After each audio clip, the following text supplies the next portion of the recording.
साहब, deputy CM पवन कल्याण साहब, home minister हमारी बहन सुनीता और पुलिस महकमा और सब आए हुए तमाम मज़हब के अफराद, आप सबकी खिदमत में सलामती हो और सबको सुकून हो।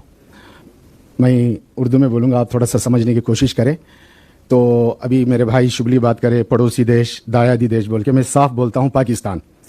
तो पूरी दुनिया में और स्पेशली हिंदुस्तान में लोग ये समझते हैं इस्लाम का ठेकेदार पाकिस्तान है। इस्लाम का कोई ठेकेदार नहीं पाकिस्तान। पाकिस्तान में जो इंस्टीट्यूट्स है वो यहाँ के ब्रांचेस है और यहाँ बड़े बड़े इंस्टीट्यूट्स है। दारुल देवबंद जो पाकिस्तान का बहुत बड़ा फॉलोअर्स है, लेकिन दारुल देवबंद हिंदुस्तान में बना है। मज़ाहिर सहारनपुर, नदवतुल उलमा लखनऊ, बड़े बड़े इस्लामिक यूनिवर्सिटीज़। हम लोग समझते हैं कि बहुत सारे लोग ये समझते हैं कि पाकिस्तान में मजहबी इंस्टीट्यूट है। नहीं, कोई मजहबी इंस्टीट्यूट नहीं है।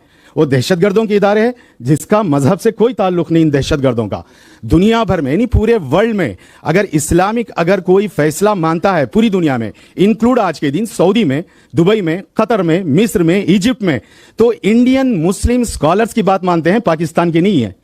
ये हिंदुस्तान की खुसूसियत है। मैं एक वाकया आपको सुनाता हूं। एक मरतबा राजीव गांधी के ज़माने में राजीव गांधी एक जुमला बोले थे मुस्लिम स्कॉलर्स के सामने कि मैं एक फतवा इजिप्ट से मंगाऊंगा। तो उस वक्त जो हमारे स्कॉलर्स और कुछ एमपीज थे वो बोले, राजीव गांधी जी आप क्या समझते हैं, आप एक फतवा इजिप्ट से मंगाएंगे? यहाँ जो इंडिया में जो स्कॉलर्स है, ये स्कॉलर्स का फतवा तो इजिप्ट मानता है। ये स्कॉलर्स का फतवा इजिप्ट मानता है, सऊदी मानता है। तो पाकिस्तान का हमारे में इस स्टेज से, हमारे chief minister, governor, deputy CM, इनसे पूरे देश को मैं ये बताना चाहता हूं, हिंदुस्तान का मुसलमान कदम ब कदम हिंदुस्तान के साथ है और कदम ब कदम हिंदुस्तान के साथ रहेगा। और ये मजहब है ही नहीं है।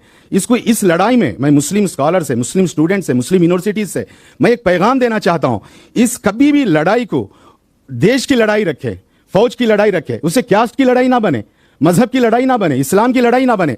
इस्लाम में किसी कोई मुसलमान यानी मुस्लिम अंटे एवरू प्रवक्ता मोहम्मद सल्लल्लाहु अलैहि वसल्लम जिसकी जबान से, जिसके हाथ से दूसरों को तकलीफ ना हो, वो मुसलमान है। अब जो आकर घुस के लोगों को मारे, वो मुसलमान कैसे हो सकता? ये मुसलमान ही नहीं है। इसमें कोई गलतफहमी नहीं है। और मैं याज़ आंध्र प्रदेश का एक फर्द और मैं एक हिंदुस्तानी, मेरे फादर सूबेदार मेजर रहे और 1971 वार में मेरे वालिद साहब उस वक्त वार में भी थे और मैं पैदा हुआ मिलिट्री हॉस्पिटल में और मेरी तालीम मिलिट्री स्कूल्स में भी। लेकिन मैं मुफ्ती हूँ, इस्लामिक स्कॉलर का मैं मुफ्ती हूँ। मुफ्ती मीन मैं फतवा दे सकता हूँ। मैं पूरा हिंदुस्तान का उलमा काउंसिल ऑफ इंडिया का मैं प्रेसिडेंट हूँ और मुझे कोई पाकिस्तान का मोहताज नहीं और किसी जगह का मोहताज नहीं। हम कुरान को जानते हैं, हम हदीस को जानते हैं, हम इस्लाम को जानते हैं। सबसे पहले इंसानियत है, सबसे पहले इंसानियत। हमारी जात से किसी को तकलीफ नहीं होना, हमारी जबान से किसी को तकलीफ नहीं होना, हमारी आंख से किसी को तकलीफ नहीं होना। हम देश के साथ हैं, कदम ब कदम है। इस तरह के जो वाकयात होते हैं, इस्लाम से उसका कोई ताल्लुक नहीं है। हम सब मुसलमान, पूरे मुसलमान 100 के 100% देश के साथ है, देश के आर्मी के साथ है, स्टेट गवर्नमेंटों के साथ है। आप जो भी फैसला करें, हम आपकी खिदमत के लिए तैयार हैं।